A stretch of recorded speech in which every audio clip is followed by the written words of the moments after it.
Guys, this is Manju Kumari and welcome to beginning for learning.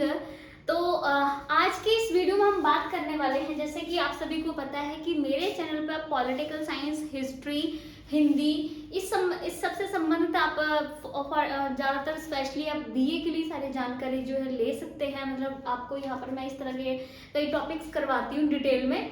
तो उसी संदर्भ में आज हम लोग करने वाले हैं न्यू एम्पायरलिज्म के बारे में, यानी हम बात करेंगे कि नव साम्राज्यवाद क्या था।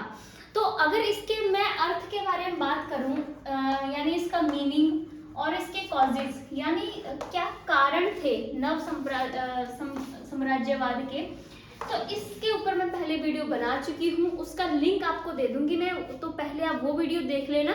आज के वीडियो में हम लोग बात करने वाले हैं एडवांटेजेस और डिसएडवांटेजेस के बारे में कि न्यू एम्पायरलिज्म यानी नव साम्राज्यवाद के क्या लाभ हुए और क्या उसकी हानियां थी, उसके बारे में हम आज बात करेंगे। ठीक है, तो सबसे पहले लाभ और हानि के बारे में बात करने से पहले एक बार फिर से इसका जो अर्थ है, जो मीनिंग है, वो मैं एक बार रिवाइज कर देती हूँ ताकि आप उससे कनेक्ट कर सके इसके जो भी लाभ है और हानियों से। पर डिटेल में ये सब चीजें जो है वो मैंने पहले वाले वीडियो में करवाई हुई है। तो हम इसके मीनिंग के बारे में बात करें कि नव साम्राज्यवाद का क्या अर्थ होता है। नव साम्राज्यवाद का अर्थ होता है जब एक शक्तिशाली या फिर हम कह सकते हैं विकसित देश जिसके पास काफी ज्यादा ताकत है, सैनिक रूप से, आर्थिक रूप से, राजनीतिक रूप से बहुत मजबूत है, तो एक ऐसा देश है, ठीक है, यानी हम उसको शक्तिशाली कह सकते हैं जिस जो आर्थिक, राजनीतिक और सैनिक रूप से बहुत अच्छे से मजबूत हो तो वो शक्तिशाली ही होगा। तो जब एक शक्तिशाली देश किसी कमजोर यानी अविकसित देश पर अपना कब्जा कर लेता है, ठीक है, यानी कि उसे अपना उपनिवेश बना लेता है, तब ऐसी स्थिति को हम साम्राज्यवाद जो है कहते हैं। अब नव साम्राज्यवाद क्यों कहा है ये भी मैंने पहली वीडियो में बताया है, एक बार फिर से रिवाइज कर देती हूँ। साम्राज्यवाद का अर्थ हुआ यही सिंपल सा कि जब एक शक्तिशाली देश किसी कमजोर देश पर अपना नियंत्रण कर लेता है, यानी उस पर कब्जा कर लेता है, यानी कि उसे अपना उपनिवेश बना लेता है, तब जो है उसे साम्राज्यवाद कहा जाता है। पर हमने इसको न्यू साम्राज्यवाद इसलिए कहा है क्योंकि 18वीं और 19वीं शताब्दी में जब औद्योगिकरण आता है, इंग्लैंड से शुरुआत होती है, यूरोपियन कंट्रीज में जब औद्योगिकरण इंडस्ट्रियल एरा आता है, उस टाइम ये जो यूरोपियन कंट्रीज है, स्पेशली इंग्लैंड, फ्रांस, जर्मनी, ये जो कंट्रीज हैं ये बहुत ज्यादा पावरफुल होने लग जाती हैं क्योंकि औद्योगिक क्रांति से बहुत ज्यादा धन इनके पास आ जाता है। तो ऐसे में जब इस 18वीं और 19वीं शताब्दी में ये जो कंट्रीज जिस तरह का साम्राज्यवाद शुरू करती हैं उसको न्यू कहा गया। न्यू इसलिए क्योंकि इससे पहले जो साम्राज्यवाद था, जैसे फॉर एग्जांपल जब राजा लोग शासन करते थे, जैसे नेपोलियन का साम्राज्यवाद था, हमारे देश में मुगलों का साम्राज्यवाद था, यानी पहले जो राजा लोगों का साम्राज्यवाद था, उनका जो मकसद होता था राजनीतिक रूप से ताकतवर बनना, यानी सारे एरिया को अपने अंदर ले लो, अपना राज्य विस्तार कर लो। बट 19वीं शताब्दी 18वीं शताब्दी में जो साम्राज्यवाद आया नया, जो कि यूरोपियन कंट्रीज लेके आई, इनका मकसद था आर्थिक रूप से मजबूत होना, ना कि राजनीतिक रूप से, यानी जिस देश को आप अपना उपनिवेश बना रहे हो, जिस पे आप अपना कब्जा कर रहे हो, उसके सारे धन जो भी है, उसके जो संसाधन हैं, सबको लूट लो और अपने देश में ले आओ, ठीक है, मैंने उससे सारा आर्थिक फायदा कमाओ। इसलिए इसको न्यू साम्राज्यवाद कहा क्योंकि इसमें उन्होंने आर्थिक हित को ज्यादा महत्व दिया और पहले पुराने साम्राज्यवाद में राजनीतिक हित को ज्यादा महत्व दिया गया था। ठीक है, तो आपको अर्थ समझ में आ गया होगा कि जब एक शक्तिशाली देश कमजोर देश पर अपना नियंत्रण कर लेता है, कब्जा जमा लेता है, उसके बाद वहां के सारे उसके जो भी संसाधन होते हैं, धन होता है या राजनीतिक जो व्यवस्था होती है, देश का शासन, सब पे कब्जा कर लेता है जो शक्तिशाली देश होता है। इसको हम यहाँ से समझ सकते हैं इंग्लैंड और भारत के एग्जाम्पल से। ठीक है, ज्यादा दूर जाने की जरूरत नहीं, हम अपने देश की ही बात कर लेते हैं। तो इंग्लैंड ने भारत के साथ भी साम्राज्यवाद की नीति ही तो अपना ही थी कि इंग्लैंड ज्यादा पावरफुल कंट्री था, तो उसने, हमारा देश उतना ज्यादा शक्तिशाली नहीं था, राजनीतिक एकता यहाँ नहीं थी, छोटे छोटे राजाओं के राज्य थे और वो आपस में लड़ते झगड़ते रहते, तो राजनीतिक एकता थी नहीं। इस सब चीज का फायदा उठाकर कि भारत के पास उतनी अच्छी टेक्नोलॉजी नहीं है, राजनीतिक एकता नहीं है, हमारा मुकाबला कर नहीं पाएगा, तो एक शक्तिशाली देश ने एक कमजोर देश को, उस टाइम हमारा देश कमजोर ही था, तो उसने कब्जा कर लिया। तो इस स्थिति को ही जो है वो हम मतलब उपनिवेश बनाना, जितने जैसे कि यूरोपियन कंट्रीज थी ना, जैसे इंग्लैंड, फ्रांस, जर्मनी, स्पेन, ये दूसरे देशों को अपना उपनिवेश बनाने लग पड़ी थी जब औद्योगिक क्रांति आई थी। मतलब क्योंकि इनको कच्चा माल चाहिए था बेचने के लिए, अपना सामान, बाजार चाहिए थे इनको, मतलब मंडियां चाहिए थी। तो उस चीज के लिए उन्होंने ज्यादा से ज्यादा उपनिवेश बनाने चाहे, ताकि उपनिवेशों में अपना सामान बेचेंगे, वहां से कच्चा माल खरीदेंगे तो अपना ही फायदा होएगा। तो इस वजह से जो है वो ज्यादा मतलब कि जो जगह थी, ज्यादा देश थे, उन्होंने उनको उपनिवेश बनाना शुरू कर दिया, क्योंकि इनकी नीति साम्राज्यवाद की थी कि ज्यादा विस्तार करो, ज्यादा आर्थिक धन जो है वो कमाओ। ठीक है, तो अब मीनिंग तो आपको समझ में आ गया होगा, पहली वीडियो में भी मैंने इसका ये मीनिंग अच्छे से समझाया हुआ है। तो अब हम लोग बात करेंगे, जैसे कि मैंने साम्राज्यवाद के कारण क्या थे वो भी डिटेल में करवाए हुए हैं, तो वो पहले वाले वीडियो में है, वो आप देख लेना। अभी हम लोग बात करेंगे कि क्या इसके लाभ थे, ठीक है, यानी एडवांटेजेस। अब हम जैसे कि एडवांटेजेस की बात करते हैं, लाभ की बात करते हैं, तो जैसे हमने इसका भी मीनिंग समझा कि एक पावरफुल कंट्री जो है वो एक कमजोर देश पर अपना नियंत्रण स्थापित करती है। तो इससे हमें लगता है देखने से कि लाभ तो सिर्फ उस शक्तिशाली देश को ही हो रहा होगा, क्योंकि कमजोर देश का तो सारा कुछ वो खुद लेके जा रहे हैं, शासन व्यवस्था को खुद उन्होंने कंट्रोल कर लिया। जैसे भारत में खुद तो शासन करने लग पड़े थे, हमारे राजाओं का सारा कुछ छीन के खुद ही बड़े बड़े उच्च पद पे बैठे हैं, खुद प्रशासन कर रहे हैं, सारा कुछ इनके हाथ में था। जो भी कच्चा माल है, संसाधन है, हर चीज पर इनका नियंत्रण हो जाता है। तो लाभ तो ज्यादा जो है वो उस शक्तिशाली देश को ही होता है।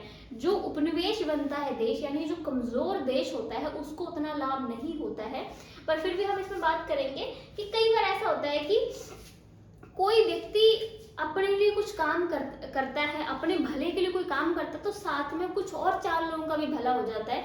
तो वही सेम चीज हुई थी कि जैसे ये शक्तिशाली देश थे, इन्होंने खुद के लिए, अपने लाभ के लिए सारा कुछ किया, लेकिन जिस देश को इन्होंने अपना उपनिवेश बनाया था उसका भी साथ साथ में भला हो गया, वो हम अभी समझेंगे। जैसे लाभ में हम पहला पॉइंट करेंगे political unification. Political unification, unification का मतलब एकीकरण, राजनीतिक एकीकरण। ठीक है, राजनीतिक एकीकरण साम्राज्यवाद से कैसे बढ़ा। अब जैसे कि हम लोग बात करते हैं, हम भारत के एग्जांपल लेके बात करते हैं कि जब इंग्लैंड ने भारत पर अपना कब्जा कर लिया था पूरी तरह से, तो इससे पहले भारत में क्या राजनीतिक एकीकरण, राजनीतिक एकता थी? नहीं। इससे पहले भारत में राजनीतिक एकता नहीं थी। अपना जो देश था वो छोटे छोटे राज्यों में बटा हुआ था, जहां पर राजा लोग जो थे वो शासन करते थे, और ये जो राजा लोग थे इनकी एक दूसरे से बनती नहीं थी, एक दूसरे से सीमा विवाद चलते रहते थे, क्योंकि हर एक राजा अपना साम्राज्य बढ़ाना चाहता था। तो हम बात करते हैं स्वतंत्रता के बाद भी 565 रियासतें थी, मतलब छोटे छोटे राज्यों में, रियासतों में भारत जो है बटा हुआ था। जब स्वतंत्रता के बाद भारत के एकीकरण की बात आई, भारत को एक करने की बात आई, तो वल्लभ भाई जो थे उन्होंने इन रियासतों को मिलाने में बहुत जो है वो परिश्रम किया, बहुत मुश्किल से इन्होंने रियासतों को मिलाया। जिसमें हम बात करते हैं कि अपना ये हैदराबाद है, जम्मू एंड कश्मीर है, मणिपुर है, इस तरह के जो भी रियासतें थी उनको मिलाने में बहुत समस्याएं भी आई थी। तो ये था कि जब हम भारत में देखें तो भारत छोटे छोटे टुकड़ों में बटा हुआ था, जहां राजा एक दूसरे से मतलब लड़ाई झगड़े करते थे, तो पूरे देश में कोई राजनीतिक एकता थी नहीं। तो इस चीज का फायदा उठाकर अंग्रेजों ने भारत पर कब्जा किया, और उन्होंने देखा कि राजनीतिक एकता तो नहीं, एक दूसरे से लड़ते रहते, उन्होंने उनका फायदा उठा के और लड़ाया उनको आपस में, और इस तरह से पूरे भारत पर एक कब्जा कर लिया। अगर हमारे यहाँ राजनीतिक एकता होती सभी राज्यों में, सभी राजाओं में, तो वो किसी बाहर विदेशी को अपने ऊपर नियंत्रण नहीं स्थापित करने देते, पर ऐसा नहीं था। तो उसके बाद ये है कि अंग्रेजों ने हम पे आराम से जो है वो एक प्रकार से नियंत्रण कर लिया, कब्जा कर लिया। तो उसके बाद जब ये अंग्रेज आए तो इन्होंने क्या किया, जब इनके हाथ में सारा भारत आ गया, तो उन्होंने क्या एक समान शासन प्रणाली लागू करने की जो है वो कोशिश की, और उन्होंने सारे जिन जिन राज्यों पे इनका हक हो गया था पूरी तरह से, वहां एक समान शासन प्रणाली लागू करने की कोशिश की कि सारे देश में एक समान शासन प्रणाली लेके आएंगे। तो जब एक समान शासन प्रणाली आई तो इससे क्या हुआ कि राजनीतिक एकता जो थी वो धीरे धीरे बढ़ने लगी। कि पता ही है, जैसे अभी हम भारत की बात करते हैं हम लोकतंत्र हैं। अब पूरे हमारे भारत में एक समान शासन प्रणाली है। अब ये तो नहीं है कि किसी राज्य में राजतंत्र है और किसी राज्य में जो है लोकतंत्र है। पूरे भारत में लोकतंत्र है ना, तो एक समान शासन प्रणाली है तो राजनीतिक एकता अपने आप बढ़ती है। तो वही हुआ कि राजनीतिक एकता अंग्रेजों ने जो शासन प्रणाली ली उससे राजनीतिक एकता जो है वो बढ़ने लग पड़ी। ठीक है, एक तो ये फायदा हुआ। और उस जो अंग्रेजों ने शासन प्रणाली भारत में लागू की वो अभी भी हमारे यहाँ पर चल रही है, वही शासन प्रणाली।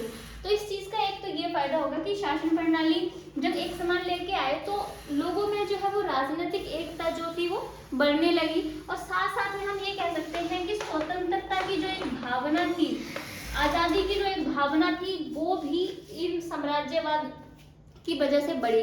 क्योंकि जब देशों को लगा, वहाँ की जनता को लगा कि हमारे ऊपर अत्याचार किए जा रहे हैं, हमारे मानव अधिकार छीने जा रहे हैं, तो जब उनका एनलाइटमेंट हुआ, यानी जब उन्होंने विद्वानों की जो पुस्तकें पढ़ी जो बहुत ज़्यादा फेमस थी एक राज्य के सिद्धांत को लेकर, उनसे लोग जागृत हुए, स्वतंत्रता की भावना जागृत हुई, एकता की भावना उपनिवेशों में जागृत हुई। तो ये सब फायदा भी जो है इससे हुआ। ठीक है, तो पहला फायदा तो ये हुआ। अब हम दूसरे की बात कर लेते हैं। आपको ये समझ में आ ही गया होगा कि पहला फायदा पॉलिटिकल यूनिफिकेशन का हुआ। उसके बाद हम लोग बात करते हैं एडमिनिस्ट्रेशन की, जो मैंने आपको अभी बोला, एडमिनिस्ट्रेटिव सिस्टम, प्रशासनिक प्रणाली। जैसे मैंने आपको बोला कि जिस तरह की ये लोग शासन प्रणाली अपने उपनिवेशों में, जैसे भी इंग्लैंड था, इंग्लैंड में आपको पता है कि बहुत टाइम से जो है एक प्रकार से हम राजतंत्र था, लेकिन राजतंत्र वहाँ जो है धीरे धीरे बहुत टाइम पहले ही कंट्रोल में कर लिया गया और जो संसद थी वही मेन जो है हो गई, और जो राजा था उसको एक प्रकार से उसके सारी पावर जो है कंट्रोल कर दी गई। यानी एक प्रकार से यहाँ पर लोकतंत्र आ गया था, मतलब लोगों का शासन एक तरह से, क्योंकि पीएम सबसे ज्यादा पावरफुल होता है अभी भी यहाँ यही है इंग्लैंड में। मतलब वास्तविक शक्ति का इस्तेमाल जो है वहाँ का प्राइम मिनिस्टर करता है। जैसे राजा जो है तो मेन राजा, बट राजा के हाथ में उतनी पावर्स नहीं है, वास्तविक पावर पीएम के पास में है। तो यहाँ इस तरह की जो प्रशासनिक प्रणाली आई इंग्लैंड में, तो उन्होंने वही सेम प्रशासनिक प्रणाली अपने उपनिवेशों में भी लागू करने की कोशिश की। ठीक है, तो इससे क्या हुआ कि वहाँ जनता का शासन जो है वो आने लगा। मतलब जैसे मोस्ट ऑफ राज्यों में यही था कि राजतंत्र था, पर जब इन्होंने जिन देशों पे भी कब्जा किया वहां पर अपनी शासन प्रणाली लागू की तो राजतंत्र की भावना जागृत हुई। ठीक है, क्योंकि एक रिप्रेजेंटेटिव सिस्टम जो है वो आ गया कि प्रतिनिधित्व, अपना एक प्रतिनिधि चुनेंगे, वो हम पे जो है वो आगे शासन करेगा, हमारे सारे काम करेगा, वो रिस्पॉन्सिबिलिटी लेगा। इस तरह का शासन इंग्लैंड में था, तो वही शासन उन्होंने अपने उपनिवेशों में जब लागू किया तो उपनिवेशों को फायदा हुआ, एक अच्छी शासन प्रणाली उनको मिली। हमें भी वही शासन प्रणाली मिली, वो हमने अपने संविधान में आगे कुछ चेंज करके उस चीज को शामिल किया, तो एक अच्छा शासन, मतलब एक शासन प्रणाली जो है इन्होंने दी। ठीक है, तो ये फायदा हुआ। आगे हम लोग, जैसे मैंने अभी रिप्रेजेंटेटिव इंस्टीट्यूशंस की बात की, प्रतिनिधि संस्थाएं, रिप्रेजेंटेटिव इंस्टीट्यूशंस। ठीक है, प्रतिनिधि संस्थाएं, अब जैसे मैंने बोला कि प्रतिनिधि संस्थाएं जैसे कि इंग्लैंड में थी, तो वही चीज इन्होंने अपने उपनिवेशों में लागू करने की कोशिश की भारत में भी। तो भारत में वही सिस्टम जो है अपनाया गया कि जनता जो है वो अपना एक प्रतिनिधि चुनेगी, वो लोगों के लिए अच्छे से काम करेगा। तो सारी संस्थाओं में इस तरह से प्रतिनिधि चुने जाने लगे। लोग डायरेक्ट शासन नहीं कर सकते थे क्योंकि ये पॉसिबल नहीं हो पाता है, क्योंकि ऐसे डिसीजन नहीं लिए जा सकते, सब लोगों का मत लेना मुश्किल हो जाता है। तो ऐसे में प्रतिनिधि संस्थाओं का चलन जो है इन जो भी ताकतवर देश थे इनकी वजह से जो उपनिवेशों में आया, तो वहां पर भी एक प्रकार से अच्छा शासन प्रणाली जो है वो आई। ठीक है, तो ये फायदे आप देखने को मिले। उसके बाद हम लोग एजुकेशन की बात करते हैं। अब जैसे कि एजुकेशन, अंग्रेजों के आने से हम लोग भारत में एजुकेशन में काफी ज्यादा डेवलपमेंट हुआ। पहले तो हम भारत में बात कर लेते हैं कि यहाँ पर जो जाति व्यवस्था थी, कास्ट सिस्टम था, वो इन्होंने खत्म किया। बहुत सारी सामाजिक बुराइयां जो थी वो भी भारत में खत्म हुई। मतलब कास्ट सिस्टम था, सती प्रथा था, छुआछूत, इस तरह की जो चीजें थी वो तो खत्म हुई। ठीक है, उसके साथ साथ में जो एजुकेशन था उसमें भी बहुत ज़्यादा डेवलपमेंट हुआ, जो कि पहले नहीं था, क्योंकि भारत में बहुत ही कम लोग पढ़े लिखे थे। पढ़े लिखे लोग ज़्यादा जो उच्च घराने के लोग थे वही पढ़े लिखे होते, फिर औरतों को पढ़ने लिखने का अधिकार नहीं था। तो धीरे धीरे अंग्रेजों के आने से एजुकेशन के एरिया में भी काफ़ी ज़्यादा जो है डेवलपमेंट हुआ। इन्होंने किया तो अपने लिए, भारतीयों के लिए डेवलपमेंट करना इनका कोई मकसद नहीं था, इन्होंने अपने लिए ही किया था, क्योंकि एजुकेशन देकर, शिक्षा देकर ये यहाँ पर जो व्यापार करते थे, व्यापारियों से कम्युनिकेशन बनाना चाहते थे, यहाँ के लोगों पर शासन करने के लिए उनसे कम्युनिकेट करना चाहते थे, उनकी बातें समझना, उनसे कम्युनिकेट करना, इसलिए उनको एजुकेशन देना ये जरूरी होगा था। तो कम्युनिकेट करने के लिए, लोगों से बातचीत करने के लिए भी इन्होंने एजुकेशन सिस्टम को चलाया। बाकी जो इनकी संस्कृति थी, जो इनका कल्चर था, इनका जो धर्म था, ये अपने इसको भी यहाँ पर फैलाना चाहते थे, जो कि एजुकेशन के द्वारा उन्होंने किया। इनके जो एजुकेशन सिस्टम था उसमें इंग्लिश कंपलसरी थी, इन्होंने अपने लिटरेचर्स पढ़ाए सारे, ठीक है। तो एजुकेशन अपने लिए की। बाकी जैसे इन्होंने जब यहाँ औद्योगिक क्रांति इंग्लैंड में सबसे पहले आई थी, तो जब भारत में ये अपना भारत को उपनिवेश बना रखा है, तो वो चीज़ें यहाँ पर भी लेके आए, यहाँ पे इंडस्ट्रीज लेके आए, विज्ञान लेके आए, यानी वो जो तकनीकी थी, वो जो टेक्नोलॉजी थी, वो यहाँ पर भी ये लोग लेके आए। तो उस तकनीकी को चलाने के लिए, जो मशीन्स थी उनको चलाने के लिए पढ़ा लिखा होना जरूरी था, ताकि एक प्रॉपर प्रोसेस समझा सकें कि कैसे मशीन का यूज़ करना है। उस सब के लिए उन्होंने एजुकेशन को शुरू किया, बहुत डेवलपमेंट किया। तो वो जो डेवलपमेंट किया उन्होंने एजुकेशन का, तो भारतीयों को ही फायदा हुआ ना उससे, कि एक तो भारतीय लोग पढ़े लिखे होने लगे, पढ़े लिखे होने से उनको अपने अधिकारों का पता लगने लगा, क्योंकि पढ़े लिखे होने से उन्होंने जो भी विद्वान थे, जैसे मोंटेस्क्यू, रूसो, इस तरह के विद्वानों की पुस्तकें जब पढ़ी, ठीक है, तो उससे बहुत ज़्यादा प्रेरित हुए। वो अपनी आज़ादी के लिए, स्वतंत्रता के लिए, अपने अधिकारों के लिए उन्होंने अपनी मांगें उठाना शुरू की। तो जब एजुकेटेड हुए तब जाके ज़्यादा अवेयर हुए ना, ठीक है। तो ये एजुकेशन जो भी है, तो इस तरह के जो उपनिवेशों में अपनी सिस्टम चलाते हैं, उससे ये फायदा था कि उन्होंने अपने लिए किया, बट उपनिवेशों को भी इस चीज का काफी फायदा हुआ, ठीक है। जैसा मैंने आपको एक भारत के एग्जाम्पल से ये समझाया, ऐसे इन्होंने अफ्रीका वगैरह में भी किया। तो अफ्रीका में आपको पता है बाद में फिर छुआछूत वगैरह ये सब खत्म होती है, ठीक है। तो अगला इसका हम लाभ की बात करेंगे, इंडस्ट्रियल डेवलपमेंट।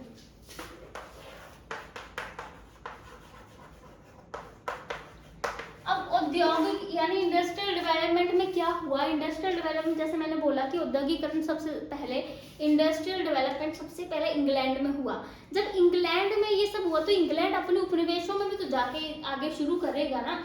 अब जैसे इंग्लैंड में औद्योगिकरण आया, तो यहाँ लोगों के पास इतना ज्यादा पैसा आ गया, बहुत ज्यादा पैसा, कि इनको यही समझ में नहीं आ रहा कि पैसा कहाँ खत्म करें। तो इस चीज के लिए वो बैंकों में नहीं रखना चाहते थे, क्योंकि बैंकों में उनको ब्याज कम मिलता था। तो लोगों को ये था कि अपने पैसे का इस्तेमाल कहाँ करें। तो लोगों ने इस चीज का रास्ता खोला कि नए नए देशों में जाएं, ठीक है, वहां पर अपने उद्योग खोलें, वहां पर अपने व्यापार शुरू करें, ठीक है। और इसलिए इंग्लैंड के माइंड में ये उपनिवेशीकरण का जो वो था, वो और ज्यादा आया था। ये जो मैंने आपको बता दिया कारण में कि साम्राज्यवाद जो है कैसे बढ़ा, उसमें इंडस्ट्रियल रेवोल्यूशन भी बहुत ही इंपॉर्टेंट भूमिका निभाता है। वो मैंने इसमें कॉलेज में समझाया हुआ है, क्योंकि इंडस्ट्रियल रेवोल्यूशन से जो भी देश थे जहां औद्योगिक क्रांति आई थी, उनके सामने यही था कि कच्चा माल लेना है, वो भी कम कीमतों पे, और तैयार माल को बेचना भी है, ठीक है। तो इसके लिए मंडियां चाहिए थी कच्चा माल खरीदने के लिए। तो इनके माइंड में वो ज्यादा आया कि ज्यादा से ज्यादा उपनिवेश बनाए जाएं। इस वजह से साम्राज्यवाद भी बहुत ज्यादा बढ़ा, ठीक है। पर इंडस्ट्रियल रेवोल्यूशन से जो उपनिवेश बनी थी कंट्रीज, जो कमजोर देश थे, उनको फायदा हुआ। एक तो उनके पास देखो नए नए उद्योग लगने लग पड़े, ठीक है, नए नए उद्योग लगे तो उनको रोजगार भी मिला, बाकी उद्योग लगने से यहाँ पर जो नई नई टेक्नोलॉजी, विज्ञान, साइंस की चीजें आई, उस चीज का भी हमारे जो देश के उद्योगपति थे उनको फायदा हुआ। उन्होंने उन टेक्नोलॉजी का अपने उद्योगों में फायदा यूज करना शुरू कर दिया। तो रोजगार लोगों को मिला, ठीक है, उससे पैसा, गरीबी थोड़ी सी मतलब कम हो सकती है, कि लोगों को उतना रोजगार नहीं मिल रहा था। ऊपर से यहाँ जो साइंस और टेक्नोलॉजी नई नई औद्योगिकरण से आई, फिर औद्योगिकरण से आने से भारत का डेवलपमेंट भी, मतलब अंग्रेजों ने तो अपने डेवलपमेंट के लिए किया, लेकिन फायदा तो है कि यहाँ के लोगों को भी साथ साथ में फायदा जो है वो हुआ इस चीज का, ठीक है। तो इस वजह से भारत में भी औद्योगिकरण हुआ। तो ये भी जो है, हम इसको मैं सिर्फ भारत के एग्जांपल से समझा रही हूँ, पर दूसरे उपनिवेशों में भी ये सेम चीज ही चली थी। ठीक है, तो हर जिस भी देश को उन्होंने अपना उपनिवेश बनाया तो उनको साथ साथ में फायदा जो है वो होता रहा। ठीक है, आगे हम लोग बात करेंगे ट्रांसपोर्ट की एंड कम्युनिकेशन की। ट्रांसपोर्ट एंड कम्युनिकेशन यानी यातायात के साधन और संचार के साधन। ठीक है, यातायात और संचार के साधन। अब यातायात के साधन में जैसे इन्होंने रेलगाड़ी शुरू की, ठीक है, सड़कें वगैरह बनवाई और डाक और तार, इस तरह की सब चीजें जो इन्होंने शुरू की। इन्होंने इसलिए शुरू की रेलवे सड़क वगैरह का, ताकि एक तो अपने उपनिवेश देशों से संपर्क बना रहे, ताकि विद्रोह वगैरह की स्थिति में जल्दी से जल्दी सेना वगैरह भेज सकें और साथ में अपना व्यापार आसानी से कर सकें। नहीं तो बैलगाड़ी पे आपका सामान लेके जाएंगे, पता नहीं कितने महीने लग जाएंगे, तो व्यापार बहुत धीमी गति से चलेगा। तो ट्रेन वगैरह से सामान एक जगह से दूसरी जगह भेजने में, लोगों को एक जगह से दूसरी जगह भेजने में बहुत ज्यादा फायदा हुआ। तो उन्होंने अपने व्यापार के लिए, अपने फायदे के लिए सब चीजें शुरू की। संदेश वगैरह, ये डाक तार, कि संदेश जल्दी से जल्दी भेजा जा सके, सब अपने फायदे के लिए किया। लेकिन जब भारत में आया तो भारत के पास भी ये चीजें उपलब्ध हो गई ना। अगर वो यहाँ पर ये चीजें नहीं शुरू करते तो फिर हमें नहीं मिल पाती वो चीजें। उन्होंने की अपने मकसद के लिए, लेकिन साथ साथ में उपनिवेशों को भी फायदा हो गया उस चीज का, कि यहाँ सड़कें बन गई, रेल वगैरह लोगों को मिल गई, लोगों को भी फायदा हुआ, उपनिवेशों के लोगों को। और बाद में जब स्वतंत्रता आंदोलन की बात आती है अपने 1947 में आजाद हुए, उससे पहले, तो इस चीज का डाक तार, इन चीज का इस्तेमाल हमारे स्वतंत्रता सेनानियों ने भी किया। उनको भी फायदा हुआ कि जल्दी से संदेश भेजे जा सकते थे, लोग एक जगह से दूसरी जगह जा सकते थे जल्दी से। तो ये वाली चीज है कि इन्होंने किया तो अपने लिए, जो भी पावरफुल कंट्रीज थी, बट साथ साथ में जो उपनिवेश कंट्री थी उसको भी साथ साथ में इस चीज का फायदा हुआ। ठीक है, अब हम लोग बात करेंगे डीमेरिट्स की, यानी सीमाएं क्या थी या इसके हानियां क्या थी।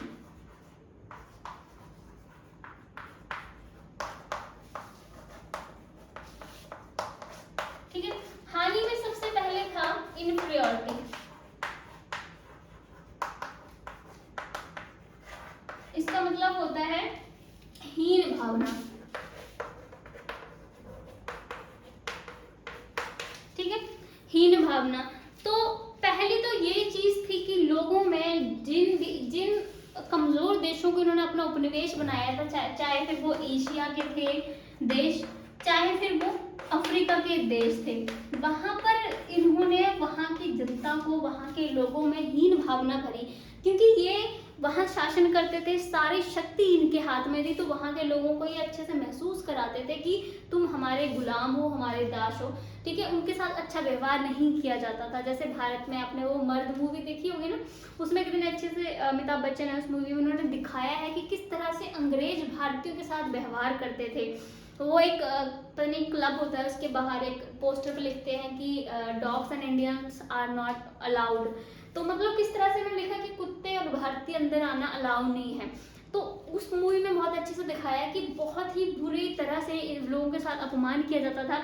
अंग्रेज अफसर होते थे, तो मतलब जैसे भारत के लोग होते थे, उनको माई बाप ये सब करके उनके कदमों में बैठ जाना, क्योंकि उन्होंने इस हद तक सारी सैन्य पावर उनके हाथ में, ठीक है, आर्थिक सारे जो संसाधन उन पर उनका नियंत्रण, प्रशासन उनके हाथ में, सब कुछ उनके हाथ में। तो भारतीयों को तो उन्होंने अपना गुलाम ही बना लिया। तो वो हर बार उनको ये महसूस करवाते थे। और अगर हम पद की बात करें तो उच्च पद पर किसी भी भारतीय को नहीं रखा जाता था, चाहे वो प्रशासन में हो, चाहे फिर वो सेना में हो, किसी पद पर उनको कोई जगह नहीं दी जाती थी। और बार बार उनको इस तरह के महसूस कराया जाता, उनका अपमान किया जाता था। जब लोग कर नहीं देते थे तो लोगों को मतलब बुरी तरह अपमानित किया जाता था। जैसे कई लोगों का होता था पगड़ी पहनना, ये सब, तो वो पगड़ी उतार देना, इस तरह के अपमानित जो कृत्य जो वो अंग्रेजों के द्वारा किए जाते थे। और उनके साथ बहुत मतलब कैसे मार पीट ये सब भी की जाती है अगर वो कर नहीं टाइम पे देते थे। तो हर तरह से उनको ये महसूस कराया जाता था कि तुम हमारे गुलाम हो। ठीक है, तो एक ये जो है इसका नुकसान था कि उन्हें फिर वो एक डर का माहौल रहता था कि मतलब वो कुछ कर नहीं सकते या फिर वो उनके खिलाफ नहीं जा सकते, क्योंकि वो डरा के ही रखते थे इस तरह से अपने अधिकारों का। टाइम टू टाइम ऐसे लोगों को मतलब पूरा डरा के रखना था कि विद्रोह ना कर सके। तो एक ये भी इसका नुकसान था कि लोगों में हीन भावना जो है वो भरते थे। उसके बाद हम लोग इकोनॉमिक एक्सप्लॉयटेशन।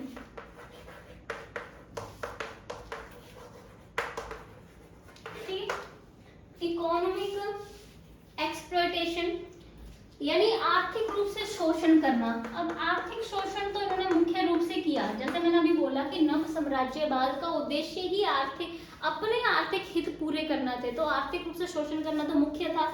तो यहाँ पर कि जितने भी जो भी अगर हम लोग बात करें संसाधन थे, संसाधनों का इन्होंने जैसे मर्जी उपयोग किया, सारा जो भी चाहे फिर वो कच्चा माल था, जो हमारे खनिज तेल थे, कुछ भी थे, भरपूर उन्होंने प्रयोग किया, यहाँ से ले अपने देश में जो है ढोते रहे सारा सामान।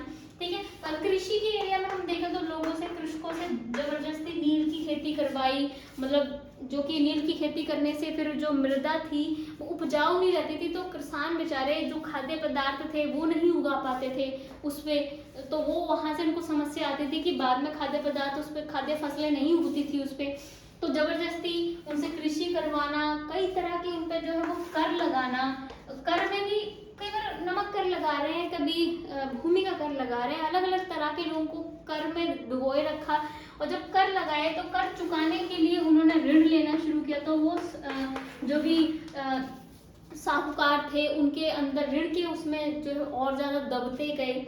तो इस तरह की चीजें थी कि इन्होंने, और हमारे यहाँ किसी को उच्च पद नहीं दिया, ठीक है, किसी को उच्च पद दिया नहीं, कि ना जो मजदूर थे उनको अच्छा वेतन भी नहीं दिया जाता था, और काम तो उनकी कि उनका खुद का शासन था, तो ऐसे कोई नियम तो लेके नहीं आएंगे कि मजदूरों की भलाई के लिए क्या बनाया जाए, कुछ नहीं किया, अपना ही हित पूरा करते रहे। तो मजदूरों से लगातार काम करवाना, वेतन कभी देना कभी नहीं देना, जैसी मर्जी परिस्थितियों में उनसे काम करवाते थे। ठीक है, और फिर वो वाली बात है, इन्होंने अपने उद्योग वगैरह लगाए, तो भारतीय उद्योग भी खत्म हुए साथ में, और अब कच्चा माल बहुत ही कम कीमतों पे ले जाते थे, वही यहाँ भारी भारी कीमतों पे बेचना। अब किसानों की जब कोई खेती करते थे तो खुद ही डिसाइड कर रखा था कि सरकार को बेचना है, और वो इतनी ही कीमत पे बेचना, चाहे सरकार कम मूल्य दे रही है पर आपको लेना ही पड़ेगा। ठीक है, तो इस तरह से आर्थिक रूप से बहुत ज्यादा उन्होंने शोषण किया। सारे प्रशासनिक पदों जो भी जहाँ से मतलब अच्छा वेतन मिल सकता था वो सारे पद पे खुद बैठे हुए थे, और भारतीयों को ऐसे छोटे मोटे पद दिए तो वो भी वहाँ अच्छा वेतन नहीं देते। अपने सैनिकों को, उन्होंने सैनिकों के साथ भी अपने अच्छा व्यवहार नहीं किया, भारतीय सैनिकों को उच्च पद पर बैठाते ही नहीं थे वो। जैसे आपने देखा होगा ना, आई थिंक आरआर मूवी थी, आरआर मूवी में आपने देखा वो जो हीरो है वो एक विलेन को भीड़ में से पकड़ के लेके आता है, उसके बाद उसको उच्च पद पे बिठाना चाहिए था, लेकिन वो अंग्रेज अफसर को ही बिठाते हैं। तो मतलब भारतीय सैनिक कुछ भी कर लेते थे, उनको उच्च पद नहीं दिया जाता था, उनके साथ उनको वो अच्छा वेतन नहीं दिया जाता था, वैसा उनका व्यवहार नहीं किया जाता था जो ब्रिटिश सैनिकों के साथ में किया जाता था। तो आर्थिक रूप से, सामाजिक रूप से, राजनीतिक रूप से हर तरह से शोषण किया गया उपनिवेशों में। ठीक है, तो ये इसकी डीमेरिट थी। उसके बाद हम लोग बात करते हैं गरीबी की। अब गरीबी तो बढ़नी ही थी, ठीक है, अनएम्प्लॉयमेंट होना ही था। अब देखो, जहां आर्थिक रूप से शोषण किया जा रहा वहां गरीबी और बेरोजगारी बढ़ेगी ही। अब जैसे कि लोगों के पास आय के ज्यादा अच्छे साधन नहीं थे, तरह तरह के लोगों पे कर लगाए जा रहे थे, कृषि भी लोगों से जबरदस्ती करवाई जा रही थी, खाद्य कृषि पर कई तरह के आधा भाग ले लेते थे, उस पर कई तरह के कर लगा रखे थे, तो वेतन के लोगों के कोई अच्छे साधन नहीं थे, उच्च पद उनको दिए ही नहीं जा रहे थे, IAS IPS जैसे पद पर अंग्रेज ही बैठे हुए थे, तो लोगों के पास बहुत ज्यादा अच्छे साधन नहीं थे, तो गरीबी बढ़नी ही थी। और सरकार अंग्रेजों की थी, तो सरकार कोई ऐसे काम कर नहीं रही थी कि गरीबी को कम किया जाए, लोगों के भले के लिए कुछ किया जाए, सरकार को भी कोई इंटरेस्ट था नहीं। तो इस वजह से लगातार जो है वो गरीबी बढ़ती जा रही थी, बेरोजगारी बढ़ रही थी, क्योंकि सारे अच्छे अच्छे पदों पर जो थे वो अंग्रेज बैठे हुए थे। ठीक है, और अंग्रेजों के आने से जब उन्होंने अपने उद्योग वगैरह यहाँ लगाना शुरू किए, तभी जो हमारे भारतीय उद्योग थे वो बंद हो गए, कुटीर उद्योग बंद हो गए, उस वजह से बेरोजगारी जो थी वो और ज्यादा बढ़ने लगी। और फिर जब ये अपनी मशीनें लेके आए उद्योगों वगैरह में, तो मशीनों से क्या हुआ कि जो इंसानों का काम था मशीनें करने लग पड़ी, तो और ज्यादा बेरोजगारी जो है वो धीरे धीरे बढ़ने लग पड़ी थी। ठीक है, तो ये भी एक बहुत बड़ा नुकसान था। उसके बाद हम लोग बात करते हैं कि जो नेटिव इंडस्ट्रीज थी, यानी जो मूल उद्योग थे किसी भी कंट्री में होते हैं, तो जो मूल उद्योग थे, जो नेटिव इंडस्ट्रीज थी, मैंने आपको अभी समझाया कि वो भी जो है धीरे धीरे खत्म होने लगी। क्योंकि जैसे ही अंग्रेज आए उन्होंने, क्योंकि उनके पास तो औद्योगिकरण हो चुका था, पहले से ही इंडस्ट्रियलाइजेशन हो चुका था, तो औद्योगिकरण से उनके पास साइंस टेक्नोलॉजी बहुत अच्छी थी।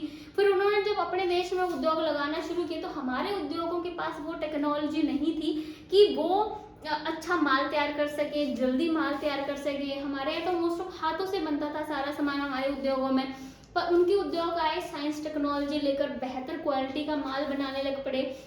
तो जो हमारे उद्योग थे वो उनका मुकाबला नहीं कर सके। बहुत सारे उद्योग इस वजह से जो है वो बंद हो गए, कुछ जबरदस्ती बंद करवा दिए गए। क्योंकि बाजार में जो चीज़ आपको अब वो अच्छी चीज़ प्रोवाइड करवा रहे थे, क्योंकि उन्होंने मशीनों से बनाया हुआ सारा सामान था, मेहनत भी कम लगती थी, हाथ से बनाने में बहुत समय लगता था, बहुत ज़्यादा मेहनत लगती थी और उतनी अच्छी क्वालिटी का नहीं बन पाता था जितना मशीनों से बनता था। तो उस चीज़ में क्या हुआ कि उनके जो भी माल तैयार हुआ होता था उनकी मांग बढ़ने लगी बाजार में, और भारतीय उद्योगों की मांग ही कम हो गई। इस वजह से बहुत सारे उद्योग ठप पड़ गए, बंद हो गए। ठीक है, तो हमारे जो उद्योग थे उनको बहुत ज़्यादा नुकसान झेलना पड़ा, क्योंकि उनके पास वो टेक्नोलॉजी नहीं थी। वो खरीदते थे तो इतने पैसे नहीं थे, बहुत महंगी टेक्नोलॉजी थी। ठीक है, तो जो छोटे छोटे उद्योग थे वो नहीं खरीद सकते थे उसको, कुटीर उद्योग उसका सामना नहीं कर सकते थे। उसके बाद हम लोग बात करते हैं नेटिव कल्चर की, यानी जो लोगों का, यहाँ के जो मूल निवासी थे उपनिवेशों में रहने वाले, उनका जो कल्चर था उसको भी जो है खत्म किया गया। क्योंकि जब जैसे ही जो ये उपनिवेश, जो शक्तिशाली देश होते थे, किसी देश को अपना उपनिवेश बनाते थे तो वहां जाकर अपना कल्चर फैलाने की कोशिश करते थे भी, अपना ही धर्म, ठीक है, अपना धर्म, अपनी संस्कृति, अपना खान पीन, सब कुछ, ताकि मतलब इनका ये मानना था ना अंग्रेजों का, तो स्पेशली यही मानना था यूरोपियन कंट्रीज का कि हम सभ्य जाति हैं और जो अविकसित देश हैं वो असभ्य हैं लोग, उनको पता नहीं कल्चर का कुछ भी, मतलब जंगली है, इस तरह से कहते थे। तो कहते हैं कि हमारा मतलब कर्तव्य है कि हम उनको जाके सभ्य बनाएं, इसलिए अपने ही कल्चर को बढ़ावा देते थे। क्योंकि ये कहते थे हम बहुत पवित्र हैं, हम बहुत ज़्यादा सभ्य हैं, और अविकसित देशों के तुम असभ्य हो, तुम्हें कुछ पता नहीं है, जंगली हो। तो इस तरह से इन्होंने अपने कल्चर को बढ़ावा दिया, तो वहाँ का जो मूल कल्चर था वो धीरे धीरे खत्म होने लगा। और जैसे कि पहरावा वगैरह में जब इन्होंने अपने देश, अपनी फैक्ट्री में तैयार किया माल बेचना शुरू किया, तो जब उनका ही माल मुख्य रूप से आ रहा है तो लोग वहीं का कपड़े सब कुछ खरीदेंगे, तो उनका कल्चर ज़्यादा फैलेगा। ठीक है, तो इस तरह से जो मूल संस्कृति थी, जो उपनिवेश देश थे, उनकी जो है वो धीरे धीरे खत्म होने लग पड़ी। ठीक है, तो इस तरह से हमने देखा कि साम्राज्यवाद के कुछ लाभ भी थे और बहुत ज़्यादा हानियां थी इसकी। एक बात से हम कहें तो ज़्यादा लाभ तो उस शक्तिशाली देश को ही था जिसने किसी कमज़ोर देश को अपना उपनिवेश बनाया हुआ था। जैसे हम भारत में बात करते हैं तो भारत को उतना फ़ायदा थोड़ी ना हुआ साम्राज्यवाद का, फ़ायदा तो इंग्लैंड को हुआ ना ज़्यादा से ज़्यादा। तो हमने देखा कुछ फ़ायदे भी थे, कुछ नुकसान भी हैं इसके, और बाकी इसका मीनिंग क्या है, क्या कारण थे जिसकी वजह से साम्राज्यवाद ज़्यादा विस्तारित हुआ, कैसे आया, वो सब मैंने पहले वीडियो में डिस्कस किया हुआ है, तो वो मैं लिंक दे दूँगी, आप वो भी साथ में देख लेना। पहले आप वो देखें फिर इसे देखें, तो ये है कि जल्दी से समझ में आएगा। तो अगर आपको ये वीडियो अच्छा लगे तो लाइक शेयर सब्सक्राइब जरूर करना। Thank you so much.